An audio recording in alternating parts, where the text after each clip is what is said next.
em, el día anterior les pedí que llenaran su asistencia en Moodle, pero creo que no lo pudieron hacer por la forma en que está configurado el recurso.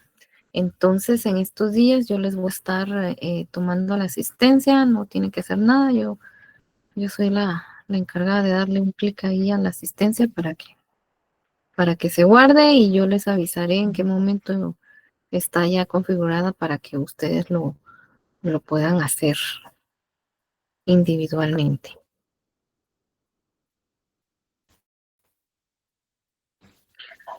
Y entonces, mm,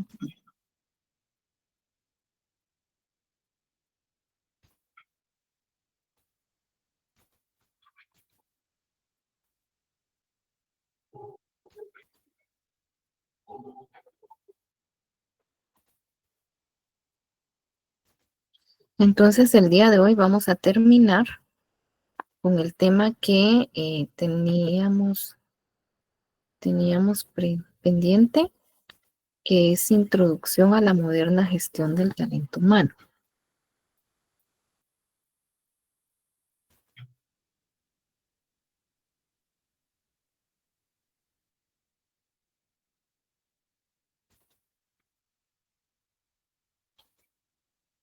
Ahí está. Bueno, ¿pueden ver mi pantalla? No, Lick. Ay, híjole, gracias. Mi llamada está en otra ventana. Así que estoy en otra ventana. Ah, ya.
¿Pueden ver mi pantalla ahora?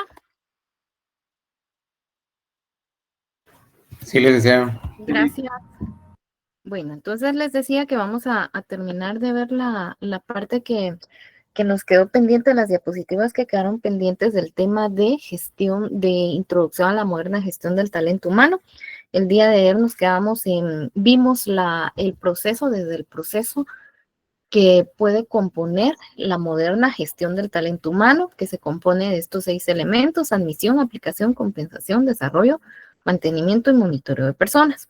Lo comparamos con el mismo proceso de la gestión del talento humano, pero en el sector público, y vimos que varían algunos elementos en relación a cómo lo ven los autores.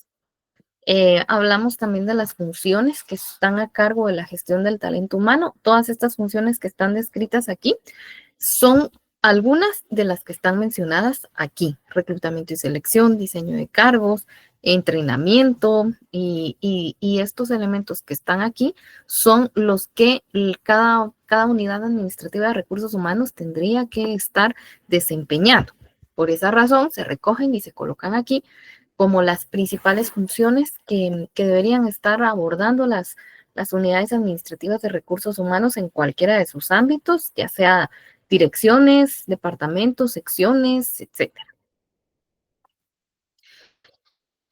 Y vimos una posible estructura interna. Las estructuras internas de gestión del talento humano: una dirección de gestión del talento humano, o un departamento, o la denominación que se le haya puesto para el efecto, tiene relación con lo que la organización necesita y puede realizar en el momento.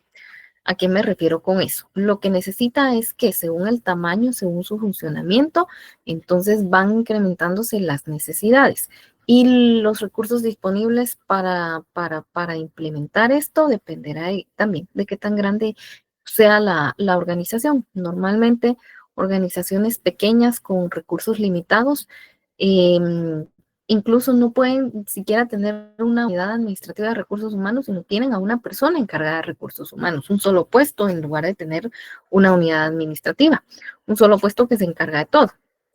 Pero organizaciones más grandes, que tienen un mayor presupuesto y tienen una nómina mucho más grande, pueden hacerse cargo o comprometerse con todos los procedimientos y todas las funciones relativas a recursos humanos y a la gestión del talento humano. Entonces, la estructura no existe una estructura estándar o una estructura ideal, sino dependerá de la necesidad de las organizaciones y de su disponibilidad de recursos. Entre más compleja sea una estructura, significa más puestos, y más puestos también significa más salarios. Entonces, de esa manera impacta en el presupuesto de una organización. Otras organizaciones optan sí por tener una unidad administrativa de recursos humanos, pero van agrupando funciones según su naturaleza. Aquí tenemos una gerencia de 5 departamentos.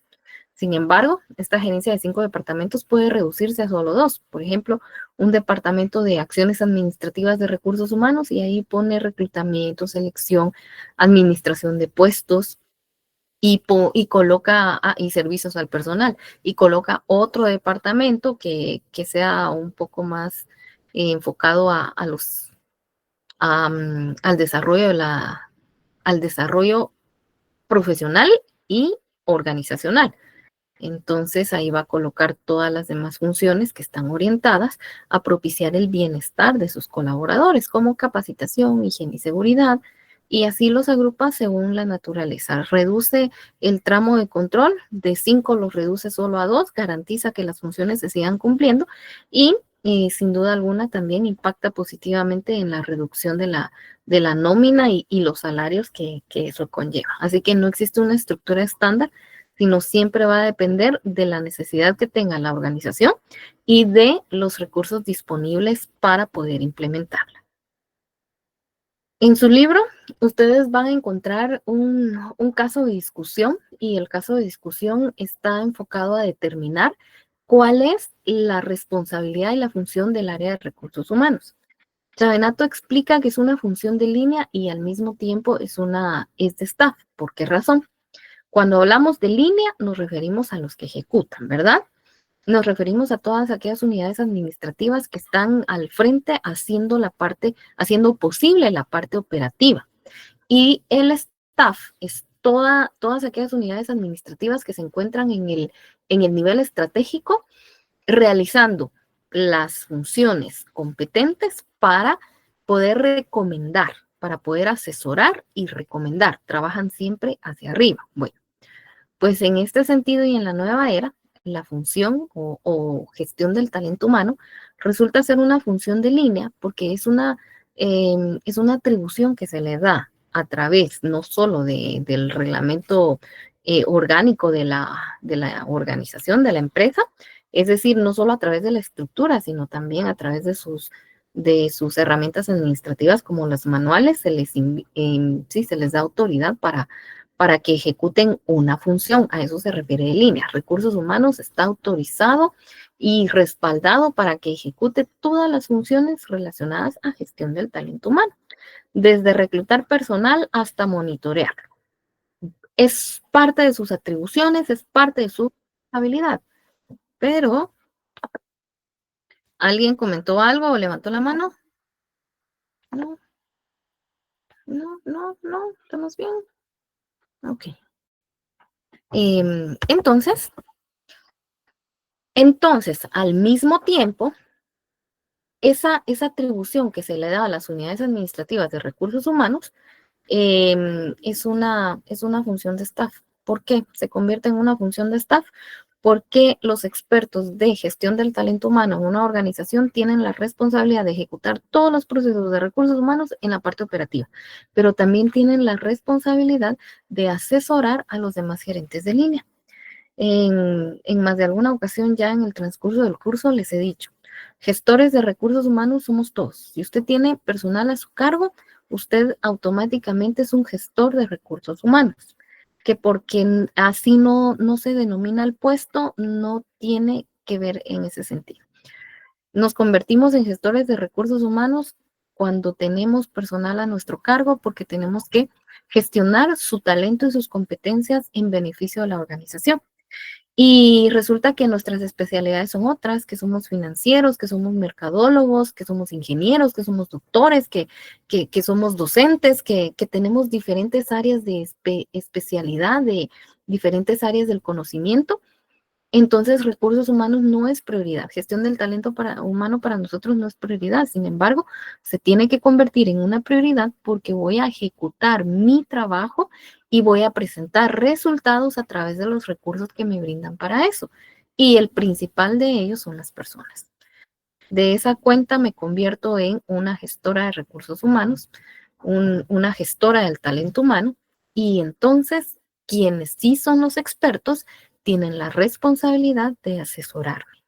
Me doy a entender con eso, es por eso que Chavenato explica que es una responsabilidad y una función, tanto de línea como de staff. El área de gestión del talento humano es el principio de la cadena de mando, porque ahí inicia todo, en las personas. Y recursos humanos le da asesoría y apoyo a todos los demás gerentes de línea. Bien, ¿me doy a entender con la idea expresada? ¿Alguien tiene algún aporte? Bueno, sigamos pues.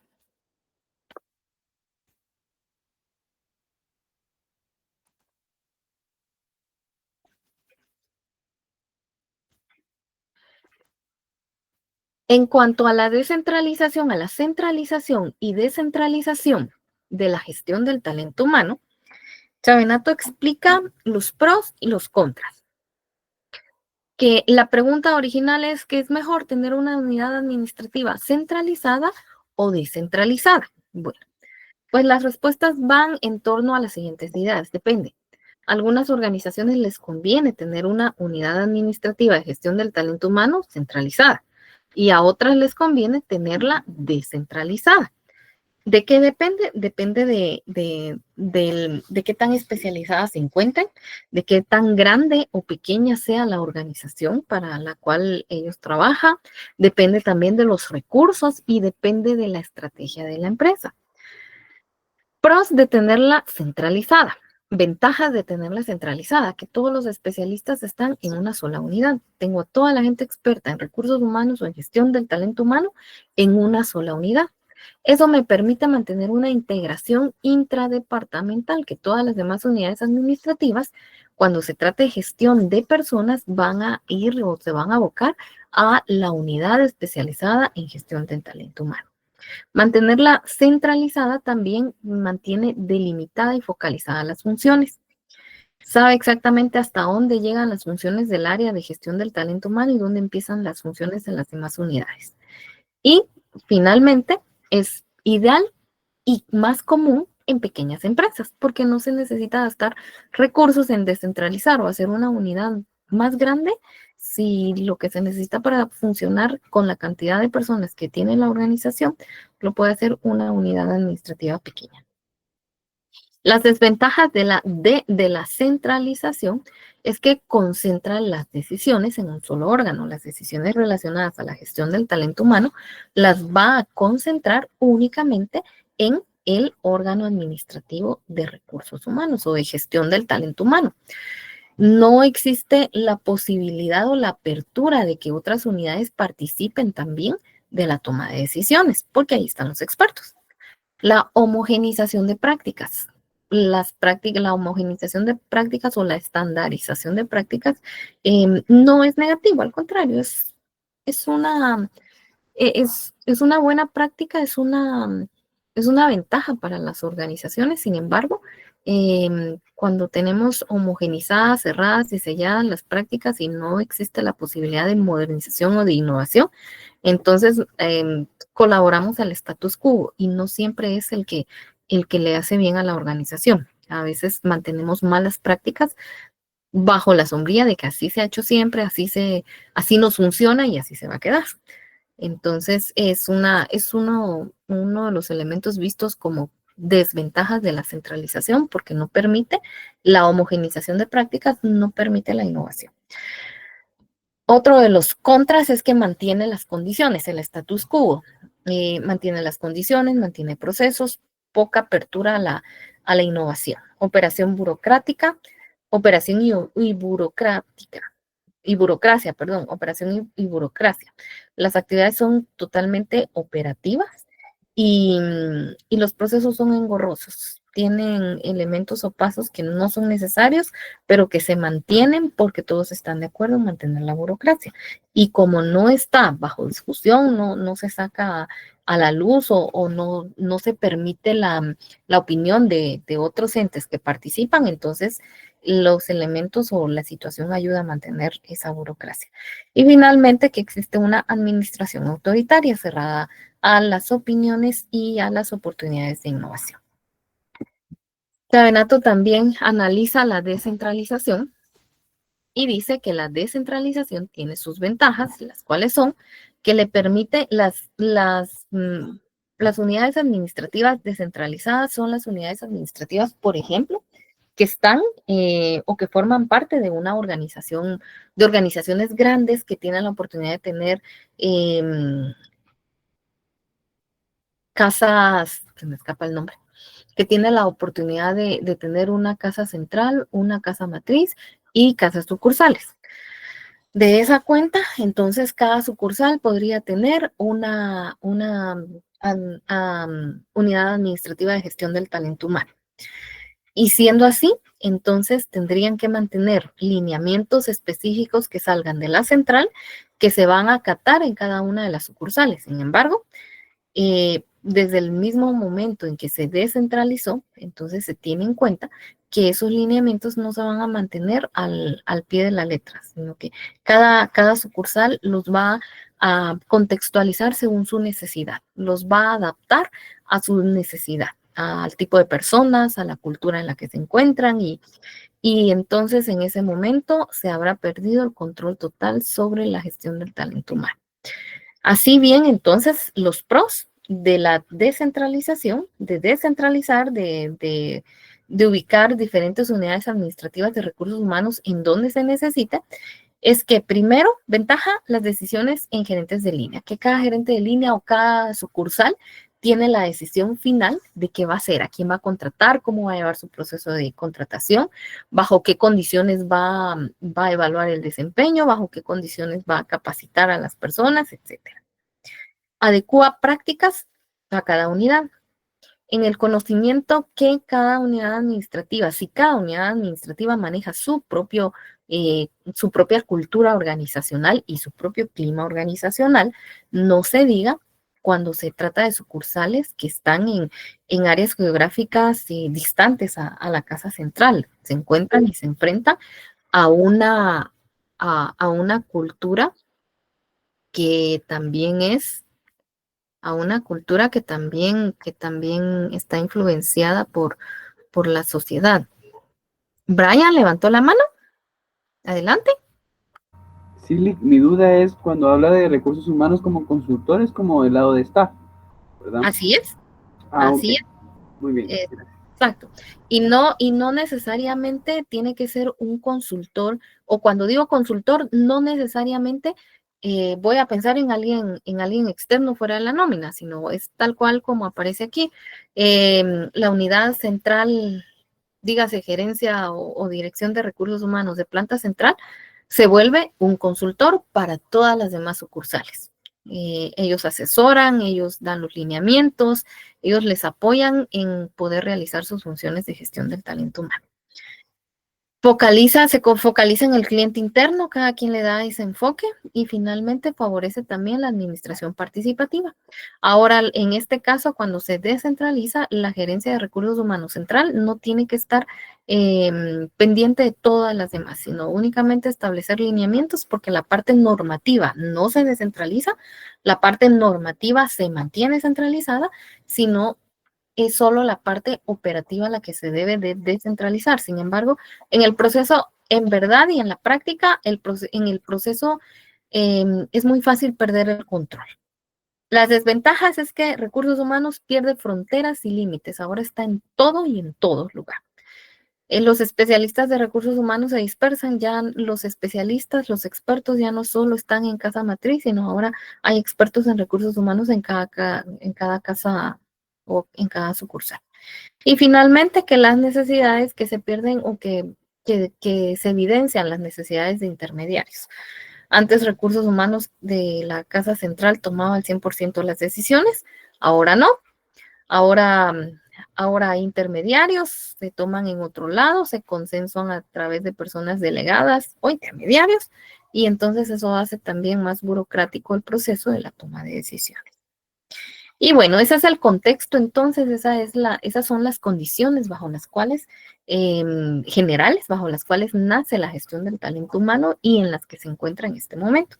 Decisiones importantes que deben de tomar las organizaciones ahora, ya sea que tengan las unidades de recursos humanos en vías de evolución o que no las tengan y las quieran crear, es cómo la quiere crear, quiere que sea descentralizada, que sea centralizada, cómo quiero una estructura sencilla pero completa o quiero una estructura compleja y detallada. Y son elementos que es necesario que se discutan antes de proponer la creación de estas unidades administrativas. Y bueno, con eso terminamos este tema. ¿Dudas o preguntas?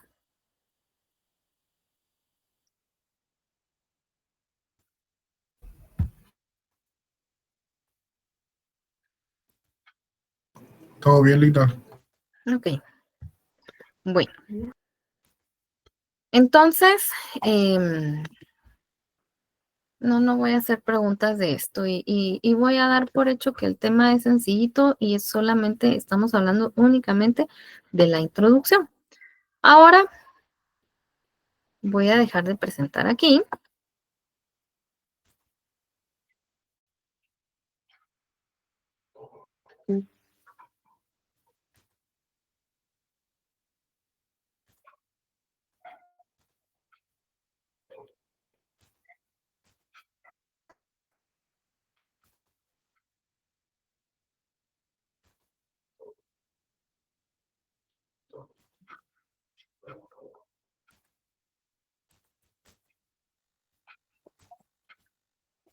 Ahora voy a presentarles otro elemento. Bueno, una ventana. No, pestaña de Chrome. Así, aquí está. Bueno, ¿cuál es el siguiente tema según el programa? Según el programa, el siguiente tema es el tema de generaciones. Y con esto, para este tema, quiero iniciar con vamos a iniciar con este recurso. ¿Me avisan cuando puedan ver mi pantalla en su pantalla? ¿Ven algo? No, Lick. Yo todavía no. Ok. Ya, licenciada. ¿Qué ven? Ahorita miramos un video. ¿Sabías que puedes ganar arriba de $700 trabajando en un call ¿Escuchan? center? Aprende desde cero o perfecciona Sí, un tu anuncio. inglés Sí, en ¿Pero se escucha? Sí, se El escucha. Sí. término generación es aplicable al Dice, ¿Se escucha? Sí, licenciada, se escucha. Ah, bueno, perfecto. Bueno, entonces los invito a que lo veamos. conjunto de personas que han nacido en la misma época. Los baby boomers es un término usado para describir a las personas que nacieron durante el baby boom, que sucedió en algunos países anglosajones después de la Segunda Guerra Mundial, entre los años 1946 y 1965. La siguiente generación, nacida tras la generación de los baby boomers, es conocida como generación X. Son los nacidos entre 1965 y 1980. Es la generación que vio caer el muro de Berlín. El término generación X fue acuñado por el famoso fotoperiodista Robert Capa en los años 50, aunque el nombre se hizo popular tras una novela de 1991 lanzada por el escritor Douglas Coupland. A la generación X le sucede la generación Y, también conocida como generación del milenio. Eran los jóvenes de los años posteriores al cambio de milenio. Los millennials. Nacieron entre 1980 y el año 2000. Jóvenes que crecieron con el avance de las nuevas tecnologías, con Internet y viendo la MTV. A la generación de los millennials le sucede la generación Z. Son los jóvenes nacidos después del milenio, los jóvenes de ahora. Han crecido en la era de las redes sociales, de los smartphones y las tablets. A cada uno de los miembros de las distintas generaciones les corresponden unos rasgos comunes, pues han vivido los mismos acontecimientos históricos, han crecido viendo las mismas películas, leyendo los mismos libros y escuchando las mismas canciones. Cada generación tiene una manera diferente de vestir, de comunicarse, de expresarse, unos valores diferentes. En definitiva, una manera diferente de ver el mundo.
Bien, ¿terminaron de verlo?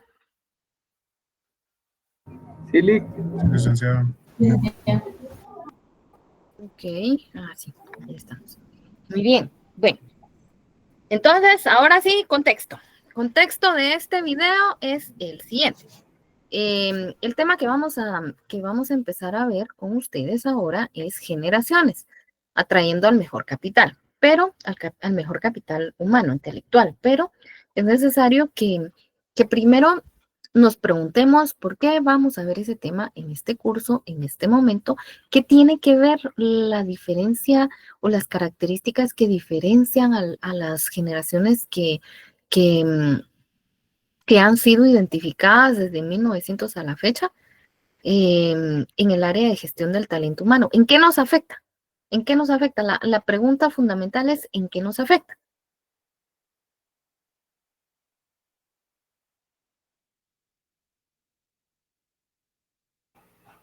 Quizás en la forma en la que ven las cosas del mundo, quizás.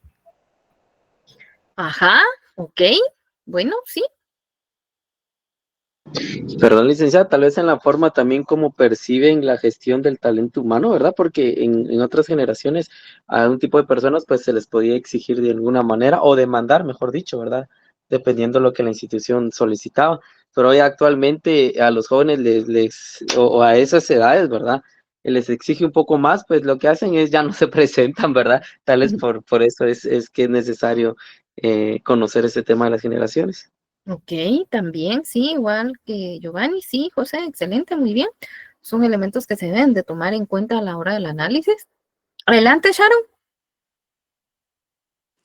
Sí, también la parte de poder incluir como la inclusividad, em, el tipo de comunicación, también la retención de ese talento, ¿verdad? Que se está teniendo, la manera como estaban diciendo los compañeros, ¿verdad? A veces no están tan comprometidos con la empresa, a veces algunas generaciones como antes, tal vez no están tan interesados en seguir creciendo en la compañía, entonces buscar como qué los motiva a ellos para poder retener ese talento y buscar la manera de que ellos también estén interesados en ese desarrollo. Muy bien, Sharon, excelente también. ¿Quién más? ¿Ya habían visto este video? No. Ok, gracias. Les pregunto por el hecho de que nos aporta datos tal vez muy interesantes y muy específicos en ese sentido. Nos aporta datos relacionados a las características que definen a las diferentes generaciones. Ay, la generación actual ya no quiere ascender en el trabajo y se abocan en gustar más la vida. Claro, son diferentes intereses, ¿verdad? Bueno, pues miren, les, les he de decir, vamos a ver las primeras diapositivas. Vamos a ver las primeras diapositivas de este tema. Solo lo voy a pasar a pantalla completa porque creo que es importante. Lo voy a dejar así para que ustedes más o menos vayan viendo cuánto vamos a hablar de todo esto. Y, y lo importante de esto es que nos sensibilicemos.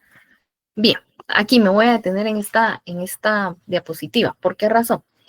Porque en esta diapositiva tenemos tal vez el panorama desde 1900 a la época, aproximadamente hace un siglo, hace poquito más de un siglo, nuestros expertos sociólogos determinaron que quizás era buena idea identificar las características que fueran diferenciando a cada grupo de personas según los periodos de tiempo que estamos viviendo.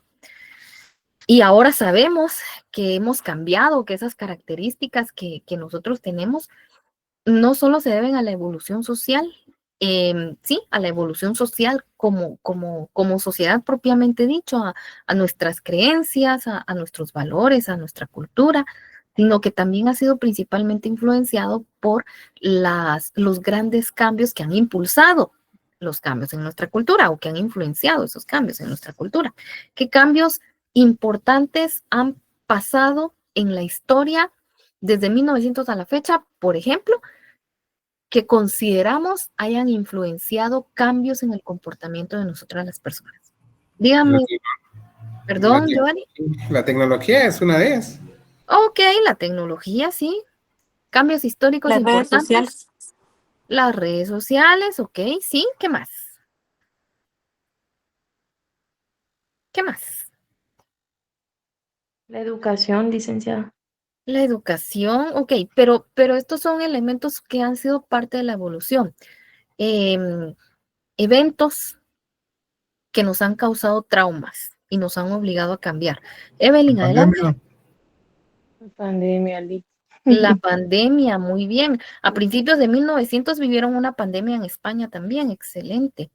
Y Edgar dijo lo mismo, ¿verdad? ¿O dijo otra cosa y lo escuché mal? Sí, lo mismo. Lo mismo, muy bien, excelente, sí, efectivamente.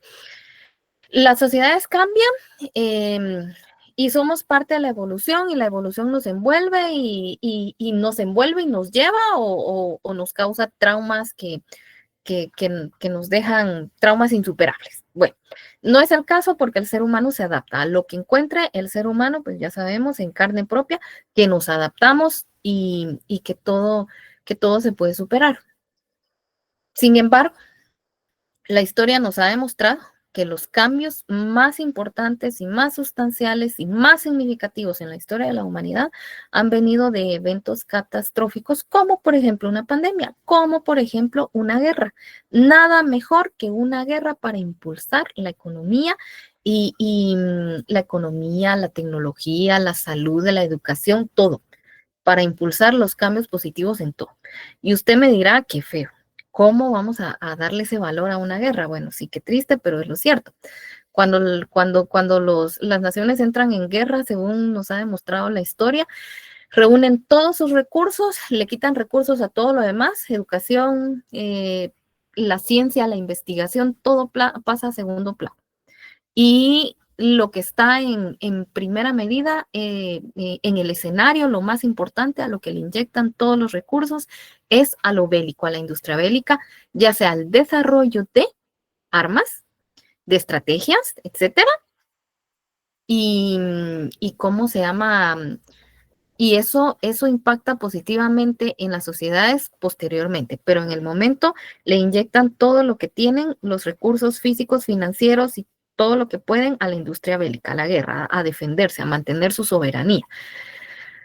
Eso necesariamente trae cambios importantes. Necesitamos tener armas, necesitamos tener estrategias, necesitamos tener conocimiento, necesitamos robar conocimiento, necesitamos incursionar en la ciencia y la tecnología, sí, pero enfocado en lo bélico, en la guerra, en defendernos y en mantener nuestra soberanía. Cuando todo esto pasa, entonces quien gana la guerra cuenta la historia, pero el conocimiento queda. El conocimiento queda y se expande. Ya no queda, como ya no estamos en guerra, ya no es prioridad, entonces ahora sí puede ir al siguiente nivel. El conocimiento que nos dejó esa guerra, de la investigación científica que impulsamos, de todo lo que hicimos para defendernos, la experiencia y el conocimiento pasa y se filtra hacia la educación, hacia la medicina, hacia las artes y todas las demás áreas. Entonces, vemos ahí un crecimiento notable en la sociedad. Y esto fue justamente alguno de los eventos que nos hizo cambiar y que nos dejó grandes aprendizajes, la Primera y la Segunda Guerra Mundial. Aquí vemos en esta diapositiva, vemos a la primera generación identificada. Obviamente antes de esta generación hubo cantidades de grupos sociales que se distinguieron por diferentes características, pero vamos a empezar a estudiarlas a partir de 1900, porque a partir de esa fecha fue de donde nuestros actuales sociólogos dijeron vamos a identificar características comunes de generaciones. La primera generación, llamada Interbellum, entre 1900 y 1914, esas personas creo que ya estarán contaditas con los dedos en el mundo, pasan los 100 años. Es una de las generaciones que poco sabemos, pero era una generación bastante, o también llamada, bueno, una de las generaciones de las que poco conocimiento tenemos, pero Es una de las generaciones que aportaron al crecimiento y el engrandecimiento y cambios importantes en cada una de las naciones. De 1915 a 1925 vemos a la generación grandiosa. A esta generación le tocó vivir la Primera Guerra Mundial, que no fue tan impactante, por lo menos no en otros países, fuera de donde se extendió. Esta generación es, bueno, es llamada grandiosa porque también es una de las que ya casi no vemos. Hoy creo que también son de los que pasan los 100 años o están cerca de los 100 años, y posteriormente vino la generación silenciosa. Esta fue una de las generaciones emblemáticas más importantes, la generación silenciosa entre 1926 y 1945, que en las siguientes diapositivas vamos a ir viendo las características de estas generaciones. Esta generación silenciosa estará por los 80 años en estos momentos, aproximadamente. Esta generación silenciosa, como ustedes pueden ver según la gráfica, tuvo la oportunidad de vivir la Primera y la Segunda Guerra Mundial. Bueno, la Segunda Guerra Mundial sí fue un evento mundial, sí fue digno de llamarse un evento mundial, porque sí impactó en la economía de todos los demás países. Entonces, vemos que estos eventos impactaron en el cambio de las características generacionales. Esta generación le dio paso a la generación de los baby boomers, y a partir de aquí es de donde empezamos a contar. ¿Por qué razón? Nosotros empezamos a contar para la gestión del talento humano. ¿Por qué? Porque a partir de la generación de los baby boomers es la generación que nosotros conocemos actualmente, y es las culturas organizacionales que nosotros hemos vivido y en las que nos encontramos en muchas organizaciones. Los baby boomers aún están en el mercado laboral, en el mercado de recursos humanos. Actualmente son coaches, tienen cargos muy altos, tienen muchas características que los invitan a permanecer vigentes en el mercado laboral. Bueno, pues esta generación de los baby boomers es una generación muy interesante porque ellos empiezan a nacer posterior a las crisis que vivimos a principios del siglo pasado. Ellos técnicamente ya no conocen, ya no viven, ya no experimentan el trauma de haber vivido esas crisis. Sin embargo, ellos son el resultado total de esos traumas. Y no solo de los traumas, sino de de todos los elementos positivos del conocimiento, de los adelantos tecnológicos, del cambio en la forma de educar, el cambio en las organizaciones, de los cambios culturales. Ellos son el producto total el producto y los principales actores de todos esos cambios, y eso influencia en la forma en que los baby boomers han dirigido las organizaciones que nosotros conocemos hoy. Y bueno, entonces hasta aquí me voy a quedar con esto. Partimos de aquí en la próxima clase. Por favor, si pueden, busquen el video, está en YouTube, está bien sencillo de encontrar. Búsquenlo como generaciones, ubiquen su generación, en qué generación se encuentran ustedes. La próxima clase es el día de mañana y vamos a platicar sobre este tema, ¿de acuerdo? ¿Alguien tiene alguna duda o aporte?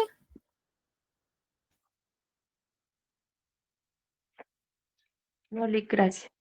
Bueno, entonces nos vemos el día de mañana, jóvenes. Que tengan muy feliz noche, se cuidan.